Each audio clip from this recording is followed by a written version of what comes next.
The grand hall of the Velthera Empire gleamed with crystalline walls that reflected every color imaginable. Empress Hana stood at the center, her scales shimmering like polished emeralds under the harsh lights. She wore the traditional ceremonial armor of her people, each piece etched with the names of her ancestors. Her golden eyes remained cold and distant as she watched the human approach. Do-hyun walked slowly down the aisle, his simple black suit looking plain and unremarkable compared to the elaborate clothing worn by the Velthera nobles. He was average height for a human, with dark hair and calm brown eyes that revealed nothing. The alien nobles whispered among themselves, their voices filled with mockery and disgust.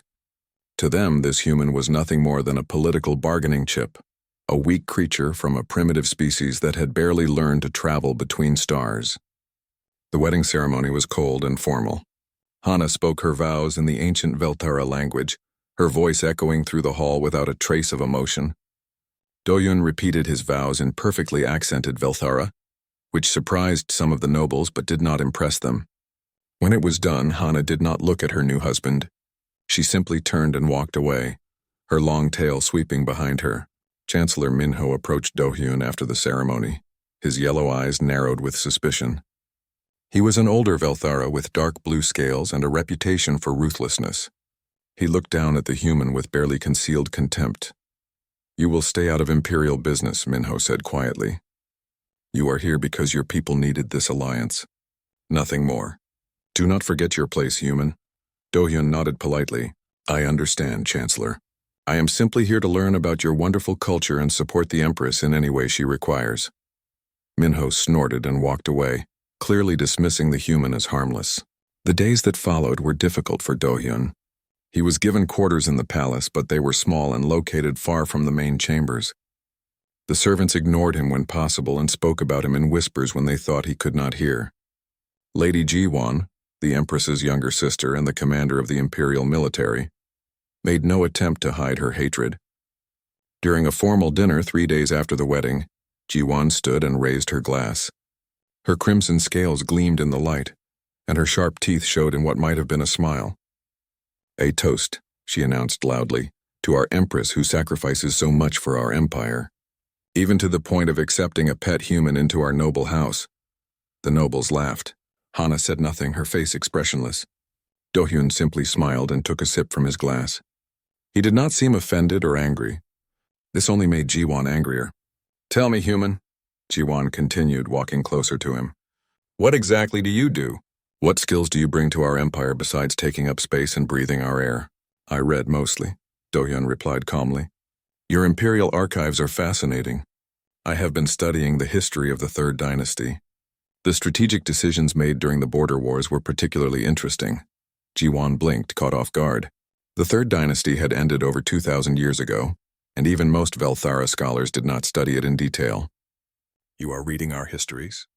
Hana spoke for the first time that evening, her eyes fixed on Do-hyun with new curiosity. "Yes, Empress. I hope that is acceptable. The archivists have been very kind in allowing me access." "What did you find interesting about the border wars?"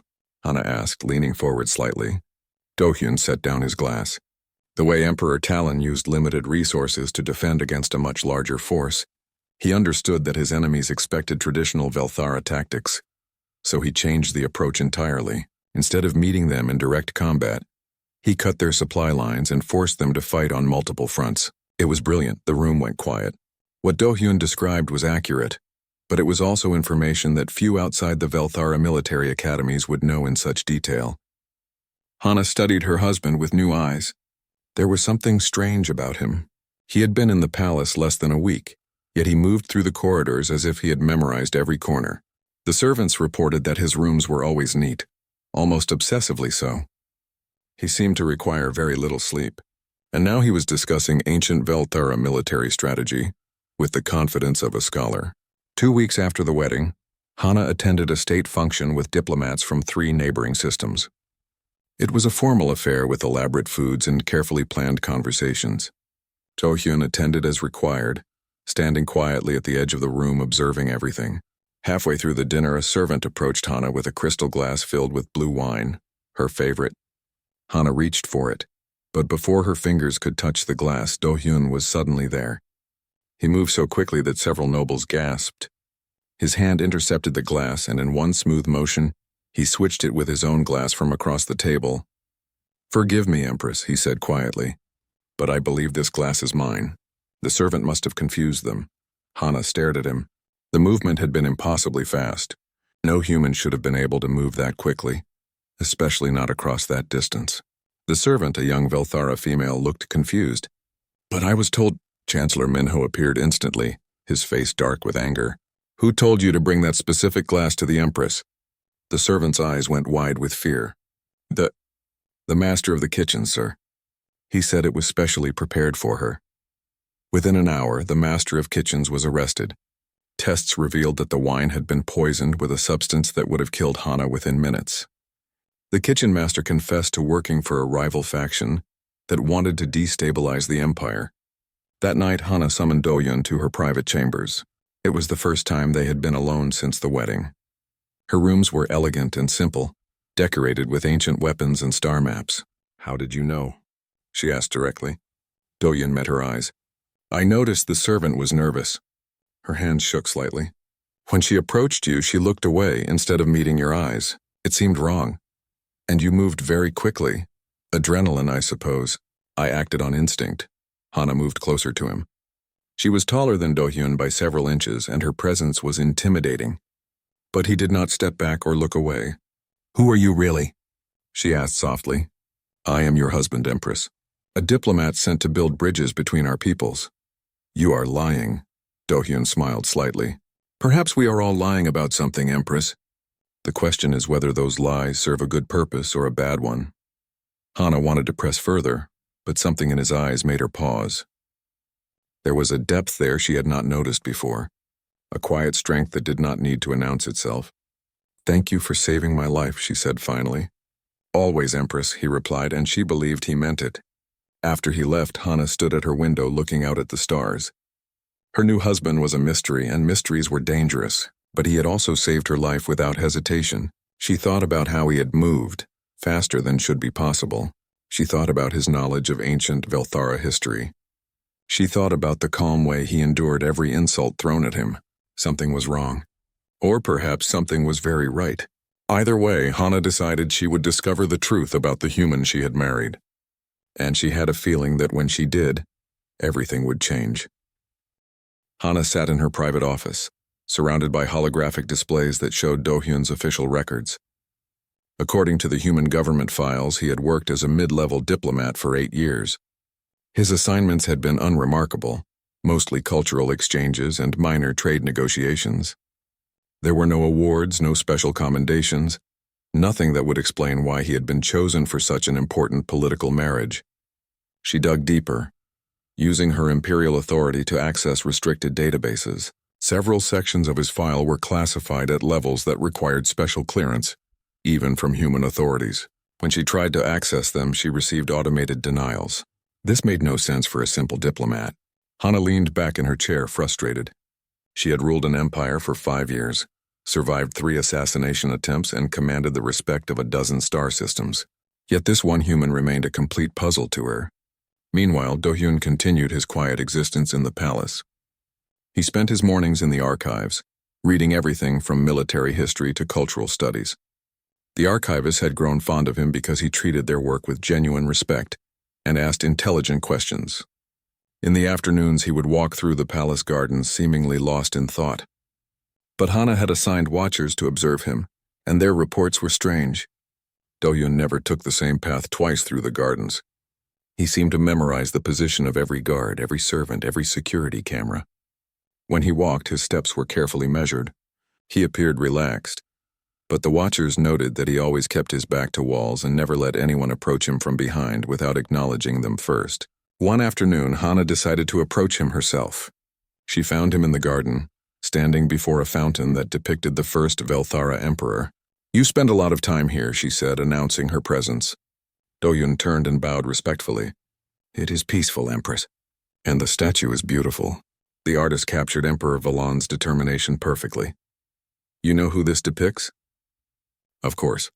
Emperor Valan united the scattered Velthara tribes 3,000 years ago.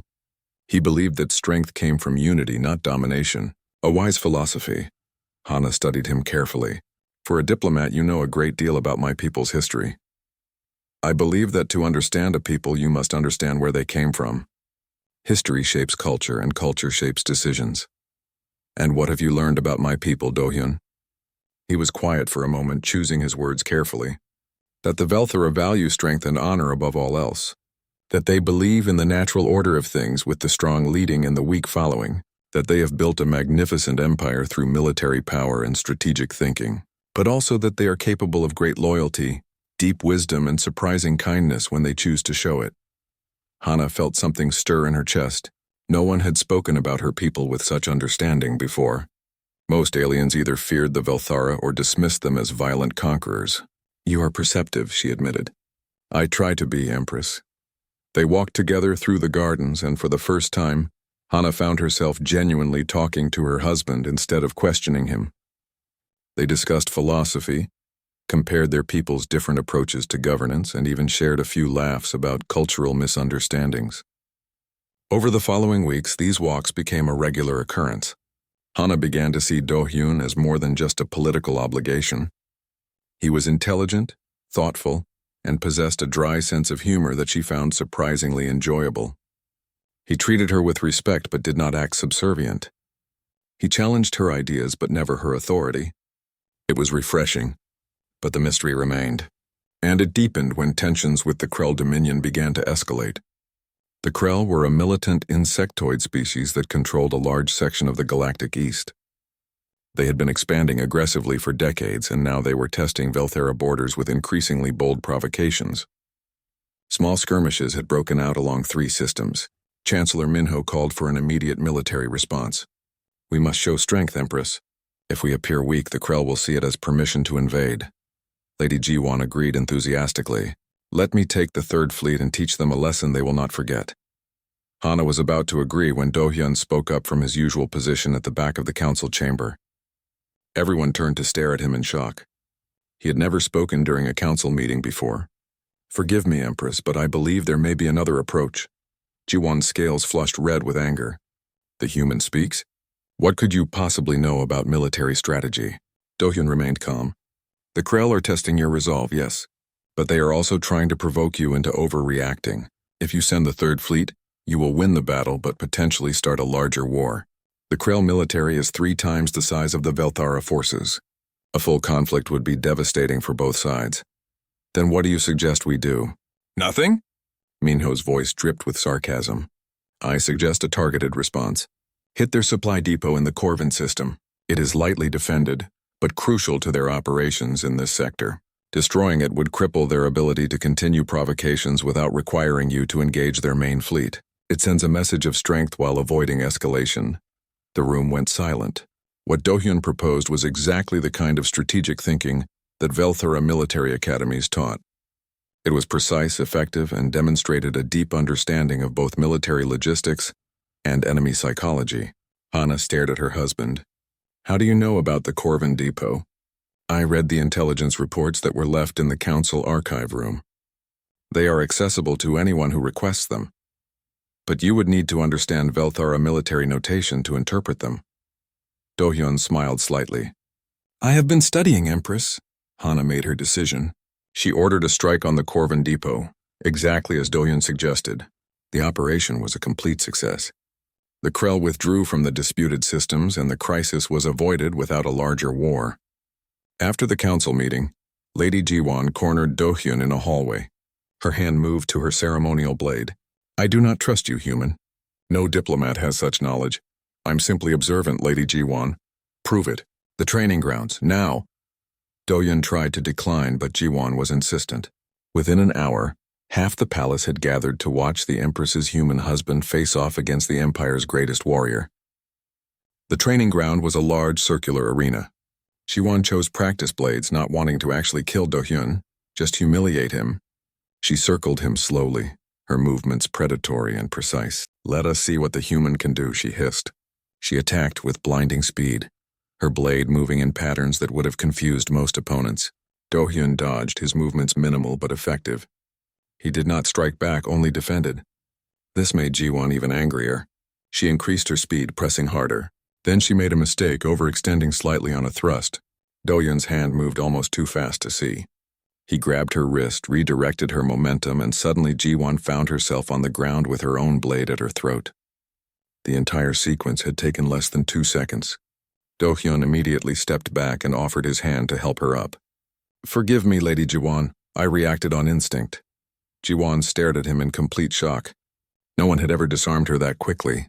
She took his hand and stood, her mind racing. "Where did you learn to fight like that?" "Basic self-defense training. All human diplomats receive it." It was a lie, and everyone watching knew it. No basic training produced movements like that. That night, Hana confronted Do-Yun in his quarters.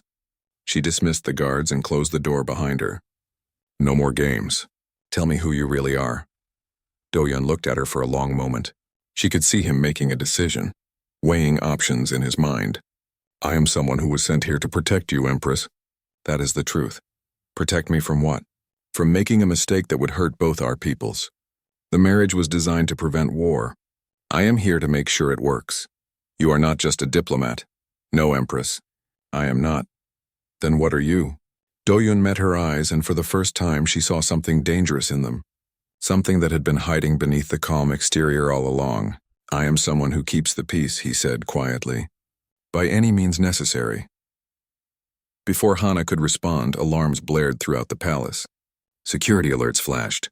Something had breached the outer defenses. Do-Yun's entire demeanor changed instantly.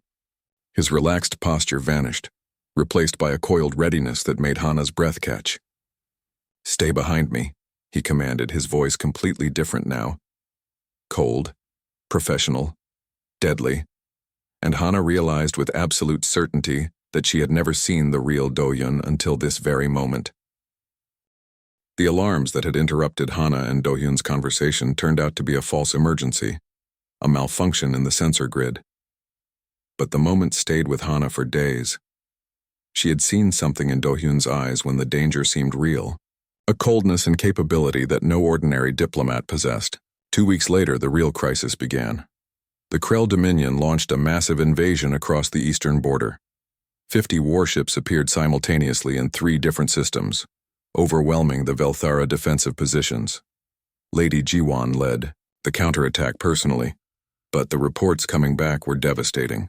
The Krell were using new weapons and tactics that caught the Velthara forces completely off guard. Within 5 days, the Krell had captured 2 entire systems and were advancing toward the core worlds. The Imperial Court was in chaos.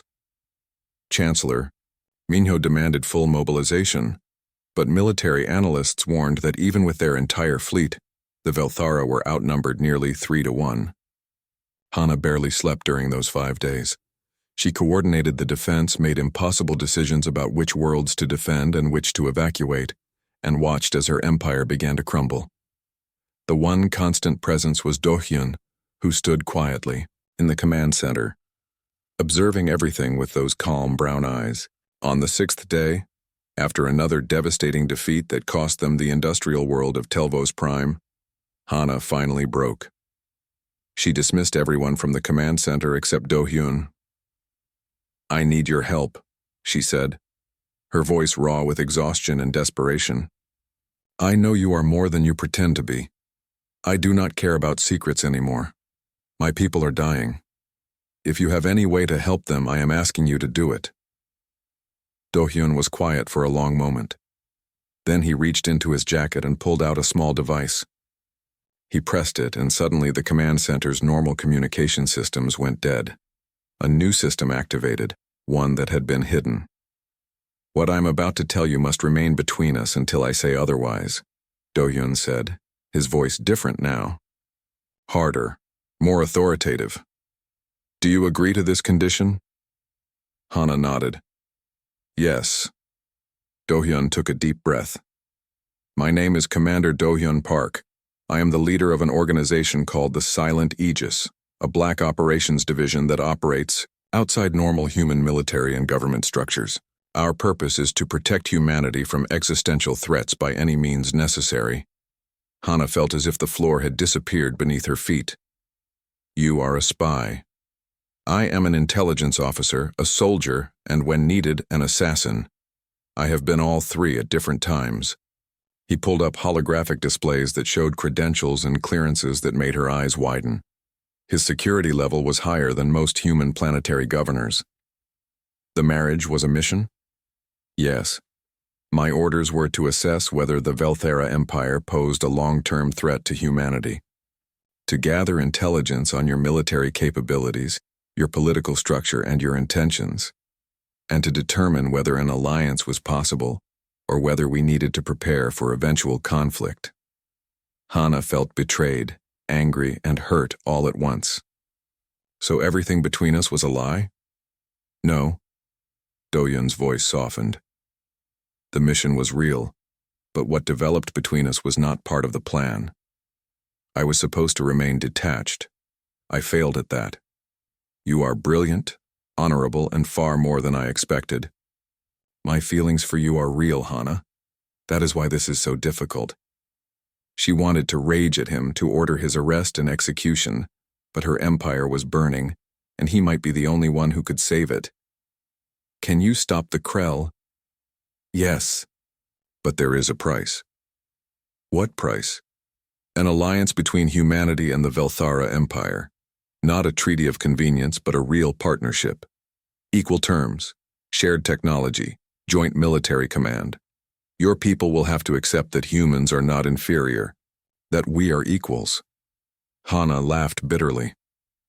My court will never accept that. The Velthara have believed in their superiority for 3,000 years. Then your empire will fall, and the Krell will enslave your people. I have seen their occupation zones.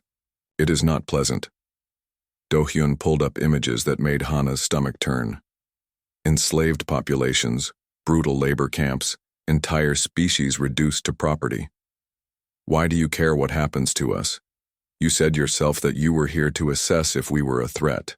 Because my assessment is complete. The Velthara Empire is not a threat to humanity. You are a proud people, sometimes arrogant, but not evil.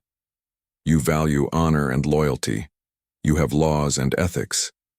The galaxy needs strong civilizations like yours to survive. And because I care about you, Hana, I will not let you die if I can prevent it.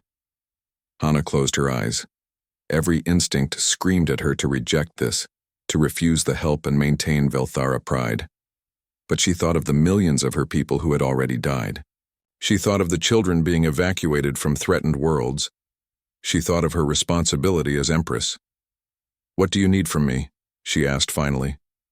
Operational command of your military, complete authority to coordinate the defense, and a secure channel to contact my organization. I have resources that can turn this battle, but I need your cooperation. If I do this, if I give you command, my court will revolt. Chancellor Minho will call it treason. Jiwan might support me, but many others will not. I know. This decision may cost you your throne, Hana. I will not lie about that. She looked at him, this human who had hidden so much, who had deceived her but also saved her life, who claimed to feel something real for her despite the lies. And she made her choice. I am Empress because my duty is to protect my people, not my pride. If giving you command saves lives, then that is what I will do. She called an emergency council session within the hour. The Great Hall was filled, with nobles, military commanders, and government officials. All of them looked to her with fear and uncertainty. Hana stood in her full imperial regalia, every inch the absolute ruler of her empire. When she spoke, her voice carried the weight of 3,000 years of Velthara tradition. The Krell invasion threatens our very existence. Traditional approaches have failed. Therefore, I am taking an unprecedented action. Effective immediately, Commander Do-Hyun Park of the Human Silent Aegis will assume operational command of our defensive forces. The hall erupted. Nobles shouted in outrage. Military officers protested. Chancellor Minho stood, his face dark with fury. This is madness. You would give our military to a human, an alien? This is treason against everything we stand for. This is survival. Hana's voice cut through the noise like a blade. I am your Empress, and my word is law. Commander Park has knowledge and resources that can save us. That is all that matters. And if he fails? If he leads us to destruction? Minho challenged. Then I will face the consequences. But make no mistake. If we do nothing, destruction is certain. She turned to Do-Yun, who had been standing silently at the side of the hall. Now she gestured for him to come forward. He walked with a different bearing now, no longer the quiet diplomat. He moved like a soldier, precise and purposeful. Show them what humans can do, Hana said softly, only for him to hear. Do-Hyun smiled, and it was not a kind smile. It was the smile of a predator who had been hiding among prey and was finally free to show his teeth. As you command, Empress. He turned to face the council, and when he spoke, his voice carried absolute authority. Here is what is going to happen. I am calling in support from human special operations units. You will see ships and weapons you did not know we possessed. You will follow orders that contradict your training, and you will learn that humans are far more dangerous than you ever imagined. The Krell made a mistake when they invaded. They woke something that was sleeping. Now they will learn why humanity survived every attempt to destroy us. Now they will learn why we are still here when older, stronger species have fallen. He activated a communications device and spoke in a rapid human language that few in the room understood, but the tone was unmistakable. It was the voice of a commander calling his warriors to battle. Lady Ji-won stood from her seat. She looked at Do-Yun with new eyes, seeing him truly for the first time. Then she knelt on one knee. I will follow your orders, Commander. Show us how to win. One by one, other military officers followed her lead. Not all of them, but enough. The tide was turning. Do-Hyun looked at Hana one more time. There was sadness in his eyes, but also determination. I am sorry for the deception, but I promise you this. I will save your empire, or die trying. See that you do both, Commander. Hana replied. Save my empire, and survive, because when this is over, you and I have much to discuss about our future. The war was about to change, and the galaxy would never look at humanity the same way again. The first human ships arrived within 12 hours of Do-Hyun taking command. They appeared on the edge of the system, their signatures barely registering on Velthera sensors. Lady Ji-won, watching from the command center, could hardly believe what she was seeing. Those ships are tiny, she said, frowning at the display. Each one is barely larger than a personal transport. What can they possibly do against Krell battlecruisers? Do-Hyun stood at the center of the command center, surrounded by holographic tactical displays. He had completely transformed. Gone was the quiet, polite diplomat. In his place stood a military commander who moved with absolute confidence and precision. Watch, was all he said. The Krell fleet had taken position over the planet Selvaris, preparing for orbital bombardment. Their ships were massive, each one bristling with weapons. There were 23 battlecruisers and over 60 support vessels. The Velthara defenders had already retreated, unable to match such overwhelming force. The small human ships moved forward, their speed incredible. Velthara sensors struggled to track them. Then they simply vanished from all detection systems. Where did they go? Ji-won demanded. Stealth technology, Do-Hyun explained calmly. Humans developed it because we could not compete with larger species in direct combat. We learned to fight differently. What happened next would be studied in military academies for generations. The human ships reappeared inside the Krell formation, having somehow bypassed all their sensors and defenses. Before the Krell could react, the human vessels opened fire. But they were not using conventional weapons. Bright beams of focused energy sliced through Krell's shields as if they did not exist. 3 battlecruisers exploded in the first 30 seconds. The rest of the Krell fleet scattered in confusion, unable to target enemies they could not see. How are they cutting through the shields? Ji-won asked, amazed. Frequency modulation weapons, Do-Hyun replied. They analyze shield harmonics in real time and adjust to match. It renders most conventional defensive systems useless. The battle was over in minutes. The Krell fleet was either destroyed or retreating in full panic. The planet Selvaris was saved without a single Velthara ship engaging in combat. Across the Empire, similar scenes played out. Human special operations teams appeared in systems the Krell had occupied. Striking with surgical precision, they did not fight like the Velthara, who preferred honorable direct combat. They used ambushes, sabotage, psychological warfare, and deception. In the Corvus system, human operatives infiltrated a Krell command ship and uploaded a virus into their fleet network. The virus caused their navigation systems to feed false data, sending Krell ships into collision courses with each other. 12 ships were lost before the Krell even realized they had been hacked. In another system, human soldiers worked with Velthara psychics in a way no one had attempted before. The humans had developed neural enhancement drugs that amplified psychic abilities. When combined with Velthara natural talents, the result was devastating. Krell commanders found their thoughts clouded with fear and confusion. Entire fleets became paralyzed by phantom threats that existed only in their minds. But the most shocking moment came when Do-hyun personally led a boarding operation on the Krell flagship. The Devourer's Pride. Hana watched through surveillance feeds as Do-hyun and a team of 5 human soldiers approached the massive Krell battlecruiser. The ship was 3 kilometers long, protected by layers of shields and armor, and crewed by over 2,000 Krell warriors.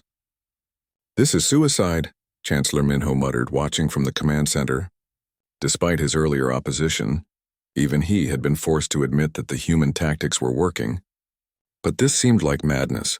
The human team used a specialized breaching pod that cut through the Krell hull, using molecular disassembly technology. They entered the ship in a section the Krell believed impenetrable. What followed was brutal and efficient. The surveillance feeds showed Do-hyun moving through the corridors of the Krell ship like death itself. He carried a compact human weapon that fired projectiles at hypersonic speeds. But more impressive was his combat skill. Krell warriors were larger and stronger than humans, with armored exoskeletons and vicious natural weapons. But Do-hyun fought with a precision that seemed almost supernatural.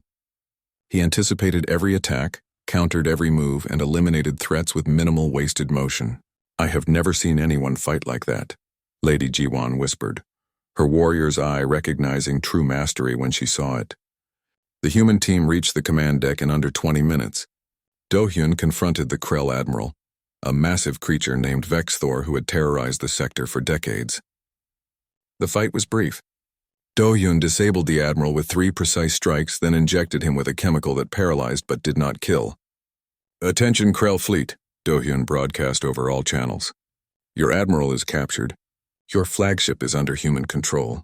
You have 2 choices: immediate retreat, or I will show you what humans do when we stop being polite. You have 30 seconds to decide." The Krell fleet retreated. Over the next 2 weeks, the invasion collapsed. The Krell had expected to fight a conventional war against an enemy using traditional tactics. They had no answer for human asymmetric warfare, technological superiority in specific areas, and ruthless efficiency. But the victory came at a price. The galaxy was watching, and what they saw terrified them.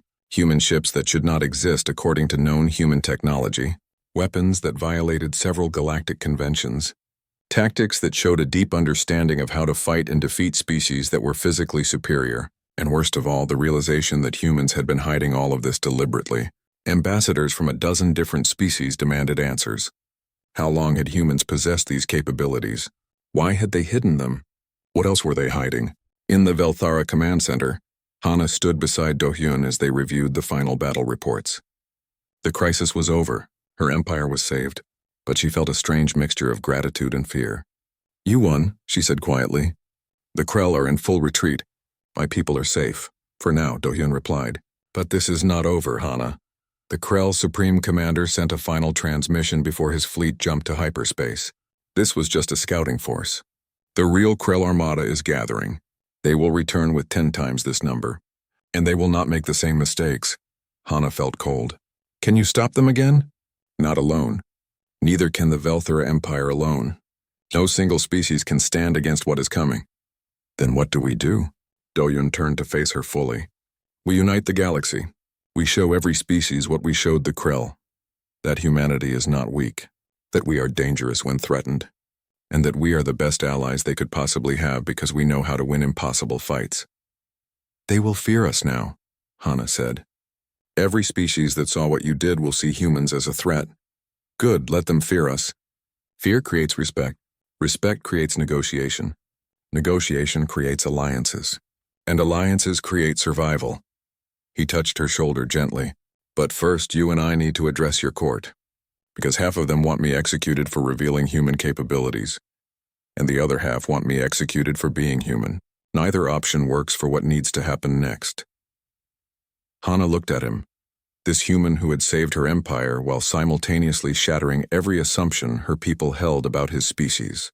She thought about the quiet diplomat who had walked through her gardens discussing philosophy. She thought about the ruthless commander who had dismantled a Krell invasion force in 2 weeks, and she realized they were the same person. "I love you," she said suddenly, surprised by her own words. Do-Yun smiled, and this time it was the warm smile she had first grown to appreciate. "I love you too, which is why what comes next is going to be very difficult, because I am about to make you very angry. Why? Because I am going to ask the human government to declassify the Silent Aegis and reveal our true capabilities to the entire galaxy. Your court will see it as a betrayal, showing our hand to potential enemies. But it is necessary. The galaxy needs to know what humans really are before the Krell return. We need to negotiate from a position of strength, not hide in shadows." Hana understood immediately. Once humanity's true power was revealed, everything would change. The political balance of the entire galaxy would shift. Species that had dismissed humans as unimportant would suddenly see them as major players, possibly as threats. "Do it," she said. "Reveal everything. Because you are right. The Krell are coming back and we cannot face them divided." Do-Yun nodded. "Then let us go tell your court that the galaxy as they know it is about to end, and that something new, something better, will rise from its ashes if we are strong enough to build it." They walked together toward the council chamber, preparing for the storm that was about to break. The news spread across the galaxy like a shockwave. Every major species received the same transmission simultaneously, broadcast from the human homeworld of Earth. The message was simple and terrifying. Humanity had been hiding its true capabilities for decades, and now they were revealing everything. The broadcast showed human technology that should not exist. Ships capable of faster-than-light travel that did not use conventional hyperdrives, weapons that could disable planetary shields, artificial intelligence systems that operated at levels banned by galactic convention, medical technology that could repair injuries thought fatal, and most shocking of all, the existence of the Silent Aegis, an organization that had been operating in the shadows for 30 years. Ambassador Taewon stood before the Galactic Council, representing humanity for the first time as equals rather than supplicants. He was an older human with gray hair and steady eyes that had seen more than most could imagine. "We hid our capabilities because we were afraid," he explained to the shocked council members. "Humanity is young compared to most of your civilizations. We achieved spaceflight less than 200 years ago. When we encountered the older species, we saw how they treated those they considered inferior. We saw slavery, conquest, and casual cruelty. So we made a choice. We appeared weak while we grew strong. We seemed harmless while we prepared for the day we might need to defend ourselves." The Therian ambassador, a crystalline being that shimmered with inner light, spoke with barely controlled anger. "You deceived the entire galaxy. You violated our trust." "You never trusted us," Taewon replied calmly. "You tolerated us. There is a difference. But now the Krell are coming, and deception is a luxury none of us can afford. Humanity is offering our full partnership, our technology, our military expertise. In exchange, we ask for one thing: to be treated as equals." The council chamber erupted in argument. Some species were terrified of humanity's revealed power. Others were angry at the deception. A few, the wise ones, recognized an opportunity. Meanwhile, in the Velthara Empire, Hana faced her own crisis. Half the imperial court demanded her abdication for allowing a human to command their military. Chancellor Minho had gathered enough support to call for a formal challenge to her rule. The challenge took place in the Grand Hall, with thousands of Velthara watching both in person and across their empire. Minho stood before Hana's throne, his voice loud and confident. "You have weakened our empire, Empress. You married a human spy. You gave him command of our military. You revealed our tactical capabilities to aliens. You have betrayed every tradition we hold sacred. I call for your removal and for the immediate expulsion of all humans from Velthara space." Hana stood, her golden eyes cold and terrible. "You speak of tradition, Minho. Let me remind you of the oldest tradition of all. The strong rule. The weak follow. Who is stronger? The leader who saved our empire, or the politician who hid in safety while soldiers died? You saved us with human help. That proves our weakness." "No." The voice came from the side of the hall. Lady Jiwan stepped forward, her crimson scales gleaming. "It proves our wisdom. I fought the Krell. I saw what they did to our fleets. Without human assistance, we would have lost. The Empress made the hard choice, the right choice. She put survival above pride. That is not weakness. That is strength. Other military commanders stood in support of G1. They had seen what Do-hyun and his forces accomplished. They understood that the galaxy had changed and the Velthara needed to change with it. But Minho was not finished. And what of the human spy who shares her bed? What of Commander Park who deceived us all? Do-hyun himself stepped forward. He wore a simple uniform now, neither Velthara nor human military, but something new. I deceived you because my mission required it. I will not apologize for protecting my people, but I will also not hide anymore. Yes, I was sent to spy on the Velthara. Yes, I gathered intelligence and assessed threats.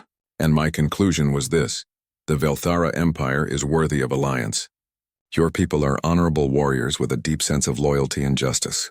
You can be arrogant and stubborn, but you are not evil. You are not conquerors who destroy for pleasure. You are builders who happen to be very good at war. The galaxy needs you, and you need humanity, because what is coming will destroy us both if we stand alone.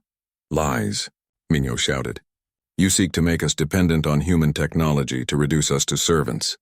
I seek to keep everyone alive, Do-hyun said quietly.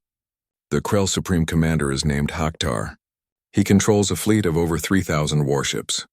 He has enslaved 17 different species. He views all non-Krell life as resources to be exploited. The force that invaded your empire was less than 2% of his total military. When he returns, he will bring everything. And he will not stop until every world is conquered or burned. The hall went silent. The scope of what Do-hyun described was almost incomprehensible. How do you know this? Someone asked. Because I captured a Krell admiral and interrogated him. Because I accessed their fleet databases. Because gathering intelligence is what I do. Do-hyun activated a holographic display that showed the true scale of the Krell threat. The numbers were staggering. Even Minho looked shaken. But he rallied. Then we are doomed. No alliance can stand against such numbers. Wrong. Do-hyun's voice cut through the despair. Alone, yes, we would lose.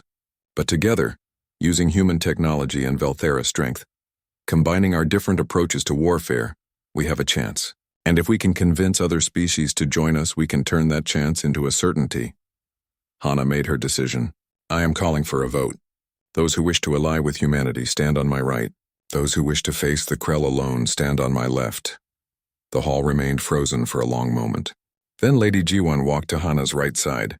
One by one, the military commanders followed. Then younger nobles who understood that the old ways would not save them. The tide turned. Minho saw his support crumbling. He stood alone on the left side, and even those who agreed with him were too afraid to show it publicly.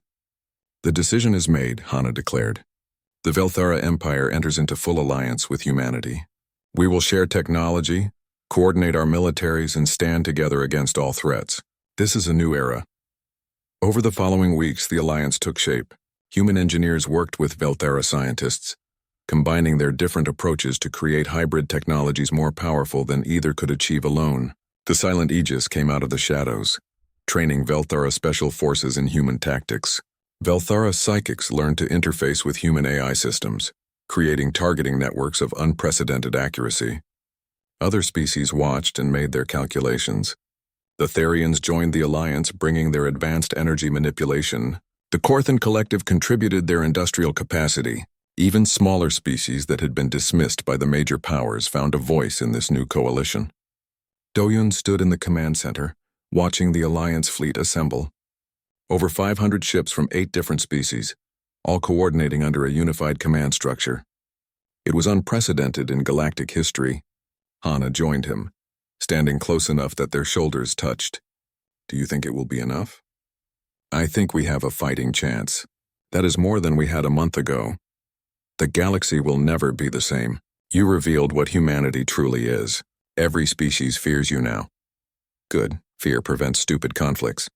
But more importantly, they respect us. Respect creates partnerships. He turned to face her. And what about you? Do you fear what I am? Hana smiled. I am terrified of you. You are dangerous, deceptive, and capable of terrible things when necessary. You are also brilliant, loyal, and the person I trust most in this entire galaxy. Both things can be true. I love you, Do-hyun said simply. I know. I love you too, even though you are impossibly frustrating." She paused. "After this is over, after we defeat the Krell, what happens to us? I retire from the Silent Aegis. I have done enough. I want to spend the rest of my life with you, helping build something better than endless war. And if we do not survive the battle, then we go down fighting together. I can think of worse endings." They stood in comfortable silence, watching the stars. Then the alarm sounded. Sensors detected massive hyperspace signatures at the edge of the system. The Krell had arrived. Hakhtar's armada appeared like a swarm of locusts, blotting out the stars. 3,000 warships, just as Do-hyun had warned.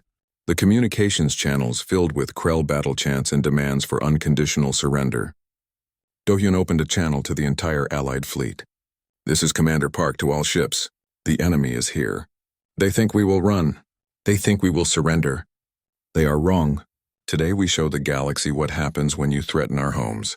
Today we prove that unity is stronger than numbers. All ships engage on my mark." The battle that followed would be remembered as the greatest military engagement in galactic history. Human stealth ships slipped through Krell formation, striking at critical targets. Velthara battlecruisers, enhanced with human shield technology, absorbed punishment that should have destroyed them. Therian energy weapons, coordinated by AI targeting, achieved accuracy rates that defied probability. But the Krell kept coming wave after wave.